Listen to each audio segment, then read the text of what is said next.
your name at the top of his list. And the Statue of Liberty started shaking her fist. And the eagle will fly, and it's gonna be here. Brought to you courtesy of the red, white, and blue. It's time for Veterans Issues, the show that brings you information about veterans, military, and their family. Now here's your host, Ken Robbins.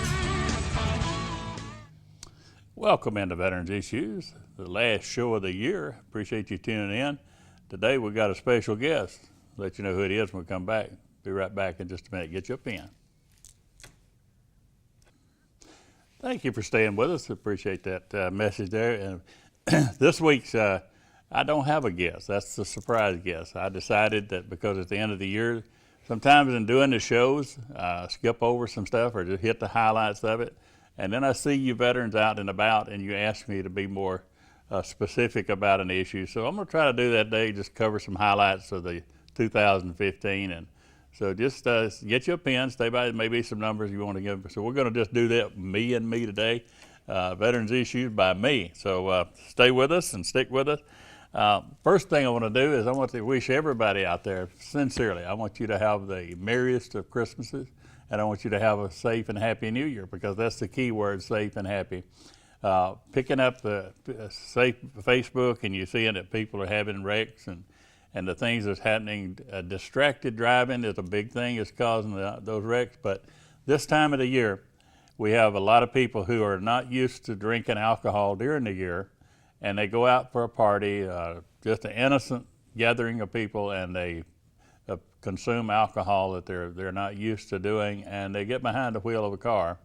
And I don't want to meet that person on the highway, and neither do you. So think about that, and that driver, having that designated driver is a big thing. And I say that because this show is going to go on into the New Year show, and that's when everybody's going to be out celebrating, and even Christmas parties, some of you. And it's just innocent to start with, but it ends up being something because your body is not able to handle that. And it has a lot to do with did you eat before you started drinking, those kind of things. Just use some common sense out there, and let's come back in here in 2016 alive. We can't come back without being alive. So anyhow, that's one thing I want to address is the thing about track chairs. The track chairs that people have seen me have, it's they're like the Wounded Warrior track chairs. It's got bulldozer tracks on it instead of, it allows you to go into the wooded areas. Some of you saw mine on Facebook down on the beaches. The company, or not the company, but the group, the foundation, SOS out of Birmingham, notified me that they have, through Applebee's, Applebee's ran a thing through November, giving a $2 for every one of those cakes that they, for dessert. $2 that would go toward buying a track chair. And they've got enough for some track chairs, and didn't say how many, but more than one. So if you've got someone that you know is eligible for a track chair, and that is someone who is a disabled veteran that still has the ability to hunt and fish or go and enjoy the outdoors, and could be, their life could be enhanced by a vehicle that would get them into the wooded area, just give me a call. My information will be on the front of the screen periodically during the show, so just give me a call. I'm in the phone book too, so give me a call and let me know. There's your my email and my phone number. So just get in touch with me, let me know, and I'll put you in touch with the people that do that. If you know someone is a disabled veteran that could use one of these, just let me know. And I hope that clears it up, because there's one fellow that contacted me, and the people on the other end said that he was a very good candidate. And I think that that means that he'll probably get a chair. So if he does, then I'll have him back on the show here, because I know him very well, and have him on talking about how it changed his life. So I won't talk about his name until we get that done. So if you'd like to help out on that, let me know. Now, the Centennial Memorial Park, we've got bills signed by the governor that authorizes 4 more memorials to be in that park up there. As you know, in Centennial Park, you got the World War I, World War II, the Korean Memorial, the Vietnam Veteran Memorial, Memorial, and then you got the Persian Gulf War. these 4 memorials would be for Afghanistan, Iraq, and law enforcement and firefighters. And all these are the official memorials for the state of Alabama. That's not just putting up memorials like you see in lots of the towns across Alabama. These are the official memorials. The only problem with having the money, if we can get the control room to bring up this tag, this is one way we're going to be able to build one of the memorials, and that's the law enforcement memorial tag. Now, anyone, keep this in mind, if we come in 2016, if you've got a tag renewal, this tag is eligible for everybody out there can buy this tag. But look at that shield with a rose on it, and Heroes Never Die is that shield. And that is a universal symbol nationwide of our fallen law enforcement. So no matter what state you go into with that tag, and no matter what color car you got, that tag goes with that car. But what you're saying by buying that tag is one thing. When somebody sees it, they said the person in that vehicle supports and appreciates the sacrifice that our law enforcement have given.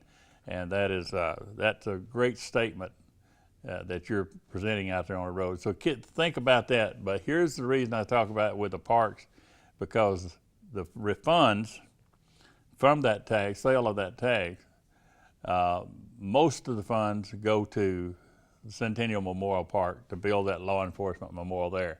5% I think goes to the one in Washington D.C. But when you buy that tag, you're number one, you're showing that you support our officers, law enforcement officers that have given their lives in the line of duty. And secondly, you're helping us build that memorial. And I hope we bring some good news that we're going to start next year and get that law enforcement memorial built up there in the park. We'll build it first, and then we'll go with the others. And the sad part of it is the Afghanistan war, and who knows about Iraq. Those wars are not over, so names could still be added. We lost 6 yesterday. As we're doing this show, we lost 6 more in Afghanistan. So keep that in mind. Alabama didn't lose them, but America lost them. So anyhow, that's if you saw the article at Facebook, or you saw it out there in AL.com about the loss of funds for the Vietnam veteran tag, I was quoted as saying we lost their funds. Well, we did. We lost them since September. We haven't had any funds because the state of Alabama decided to upgrade their computer system to a thing called STARS, and they were so brilliant that they went out and they hired a company. As I understand it, a no-bid contract, went out and hired the same company that built the Obamacare website to install the new computer system for accounting. Now, that accounting pays every agency in the state of Alabama. And the Vietnam veteran tag, the money we get when you buy one of those tags, we get a portion of it. The Vietnam Veterans of America gets $3 per tag. But here's what I want to tell you about that tag, too, while we're talking about it, is you can get the Vietnam veteran tag, the VBA tag, personalized. You can have Pleiku put on there, whatever you want to put on the tag, and get that VBA logo on there. So that story that was been highlighting in the paper, that's really what it was. They put in a new computer system that failed. They cut the good one loose before they tried out the new one, and they had a big glitch, to say it softly. But as we do this show, we were told at the end of the day on Monday of this week that we would be getting our funds within a few days, and I think that's because some people got upset. So we're going to talk about a lot of things here today that I wish there was a live show so you could call in and tell me what's on your mind. But if you see me out and about out there, don't be afraid to come up to me and tell me things that you'd like for us to talk about on the show, or somebody you'd like to see on the show. So let's go to a break, talk about the people that make this possible. Come back, we'll talk more about veterans issues. Be right back.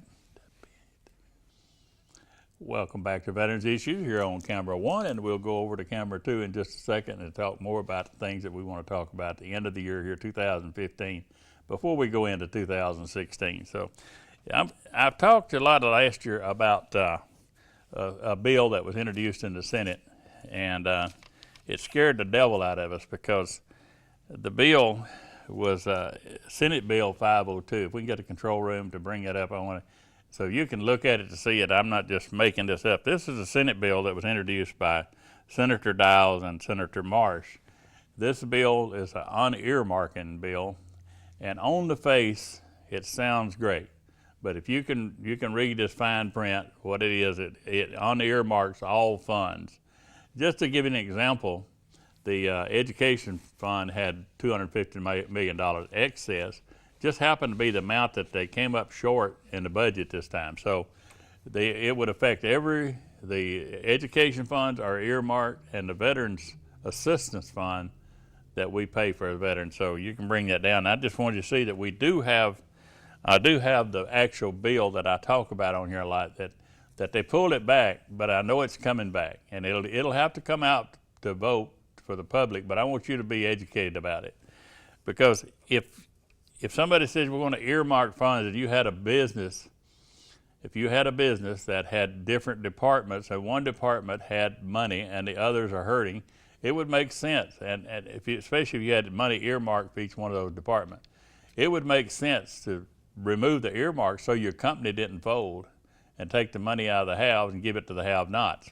Well, that's what the earmarking funds, that's what this bill was going to do. It's going to take all earmarked funds, which includes this Veterans Assistance Fund.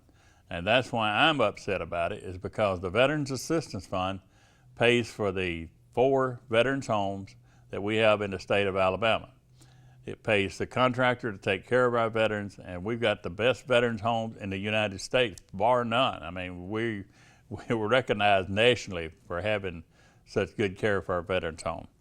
HMR is the company that does it, and they are an exceptional job. And what this bill would do is to say the legislature, let's do it another way, the politicians in Montgomery would provide make sure that we got the health care provided that we have. And this is the same legislature that did not want the company that we have now. They wanted old Bubba down there in Montgomery. So the facts are, folks, there's the bill. I showed it to you on the screen. It's going to come back, and I'm going to talk to you about it. Somehow I'm going to talk about unearmarking funds. And I'm not going to say I don't care, but the teachers people will have to take care of theirs.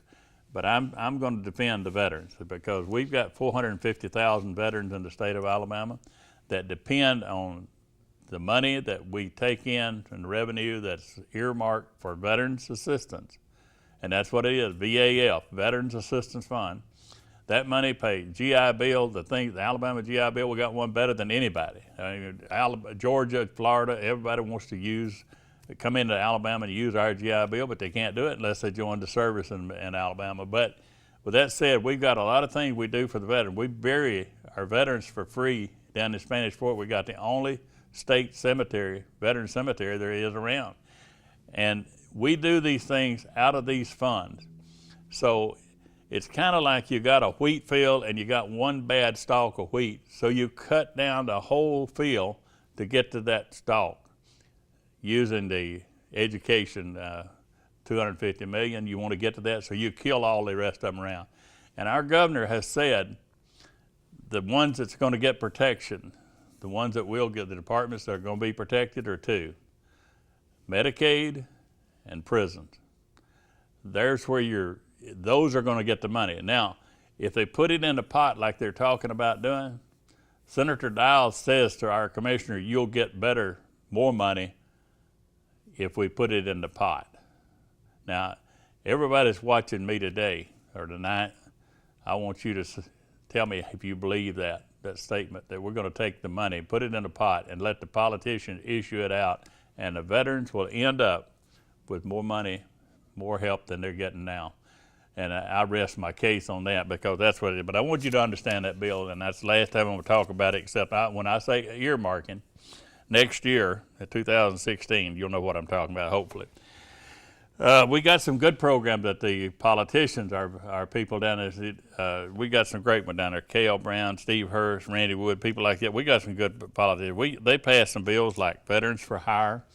A veteran can get an incentive to start his or her own business. A veteran can come in and let's just say that a soldier's serving in Missouri and gets orders for Fort Rucker in Alabama, and his wife works at a big box store.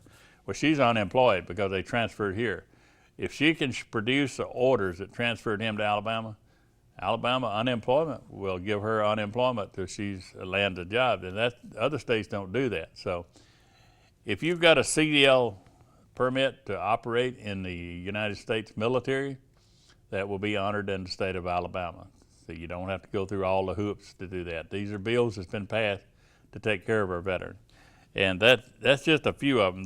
The other one, and I'd like to encourage you to do this. When you get your driver's license renewed, or take your DD-214 down to your license place and get the word veteran put on your driver's license. It just looks good, and it's also gets you a lot of discounts a lot of places. And the places that I frequent, IHOP, Applebee's, and places like that, Lowe's and Oxford, those kind of places give you up to a 20% discount. And I meant to say something earlier about the Kia stores in Anniston and Gadsden, and I will later probably, but they give 20% a discount on parts and service to veterans and first responders. So we'll talk more about that. But get that driver's license if you're a veteran now to get your word veteran put on there. The Bill Nichols home, if you could have a control room to pull that nursing home up, veterans home we call it. Those of you that remember the old building that was built 20 plus years ago, there's the front of the new one, just ribbon cut last week, and just look at how amazing that looks. And there's a lot of improvements on the inside too. But the veterans no longer have to sit outside and to look around. Just imagine up there on that day room, the look that they have. That is a one floor, real high ceiling, and they can. That's a day room for them to enjoy the parties and whatever. I don't know what we did. Did we run out of time there? We're going to the news you can use? No, okay, I'm sorry. I was listening to the control room, but I thought we'd run out of time, so we still got time to cover some other things. But the veterans home down there has gone to the 2016 era as opposed to the 1980s, 1990s look, and we're so proud of that. We got 4 other veterans homes. They're located, 3 other plus the one that you just saw. We got one in Bay Minette, and then we got one at that's the William F. Green, and we got the Tut Fan up in Huntsville, and the big one down here in Pell City, the Colonel Robert L. Howard Veterans Home. We got a new cemetery, as I mentioned earlier, down in Spanish Fort, Alabama. A veteran can be buried down there for free. You got any question about that, just get in touch with me. But we've buried over 600 people since we opened it a little over a year ago. And we do the scatter gardens and different things they do down there, and that is a beautiful facility. And let's see, we've even started a homeless veteran program with the Department of Veterans Affairs. I did not realize we had as many homeless veterans, but we do have a lot of them. And if you see one out there, give them a little help. Let's see, we're running out of time. The new parking deck and the women's clinic down in Birmingham is going to be operational a day or two. When we come back and news that you can use, I will talk to you about that if I can get it off my tongue. Be right back. Stay where you are. Welcome back to the last part of Veterans Issues for 2015, the news that you can use. I hope you can use this. I'm going to try to touch on some subjects that I want you to remember through the year. As we come out, I told you in the last segment that we've been talking about it for a couple of years now, and that's the new parking deck over at, here's where the pen comes in handy. I want you to write this address down, because I want you to program your GPS to this. It's 2415 2415 7th Avenue South, 2415 7th Avenue South in Birmingham, Alabama. That is the address of the new parking deck and the women's clinic over in Birmingham. It's about 4 or 5 blocks from the VA hospital. They'll have the shuttle coming in there, but it's our parking deck. It even says veterans parking up on there as you enter the thing. And that's something that we've shared with the UAB, we've shared with Children's Hospital, we shared with the city of Birmingham now. The one we got now, that's rented from the city of Birmingham. This was ours. This belongs to us. So we appreciate that getting done. And finally, at the end of the year, as you're viewing this, you might well say the end of the year, they're going to have the ribbon cutting like January the 17th, but it'll be open before then. So program that 2415 7th Avenue South into your GPS next time you go out there, and you'll have it ready. So here's something that's not, that I want you to remember over the holidays especially, is that we lose 22 veterans every day. 22 veterans. Those of you on Facebook with me, you'll see me posting the numbers 22 on there. Sometimes I just post them, don't say anything about it, just the number 22. 22 veterans every day, 24/7. We lose, that's the average, is we're losing 22 a day. And that is caused by a myriad of things like the economic situation. The veteran comes home from the war, there's no jobs available. Used to, in my day, there was pipe shops and cotton mills and things, but there's nothing out there for these young men to take care of their families, and they feel like losers. So it's up to the communities, the churches especially, to embrace these people that's coming home and watch what's going on with their family situation. If they're faltering, if they're not being able to provide for the family, take them under the wings. Do a GoFundMe program. Do something to help these veterans out. 22 veterans, one veteran today taking their own life after they served this country is just too many, but 22 a day. Just think about that number. And it's sad that I post it as much as I do on Facebook, but I do it for a reason, because I don't want you to forget that we got people out there hurting, and that's so wrong. And I did say it. I normally say we're sponsored by Kia stores. We normally over the years have been doing this 6 or 7 years. We're not sponsored by anyone, but one of the people that sponsor us now is Kia stores out of Gadsden and Anniston, South Quintard and Anniston, and Don Holt and all that bunch there, Hobden. They are the fine folks that Don's been on the show. He's a Special Forces guy for all you Special Forces out there, but they get 20% off on your parts and service. And I think there's going to be some surprises coming for the part of the new year, 2016. Some more discounts that's available there, but we'll let them tell us about that. But the one thing I want to tell you, they're offering them not just to the veterans, but to firefighters, law enforcement, EMS people, any first responders. If you're a first responder, that's a great place to do business with, let's put it that way. And let's see, I wanted to say the DAV van, they need drivers, and so if you were interested in driving the van to take veterans to Birmingham, give them a ride over there and bring them back home. Don't break them over and leave them, but take them over and bring them back home. Give me a call and I'll put you in touch with the person in charge of that program. This week's salute goes out to all those that are serving away from home during the Christmas holidays, and their spouses that are in this area that are staying here missing their husband or the wife or whichever is you're waiting on their safe return. This salute's for you. We'll see you next year right here on Veterans Issues. Salute.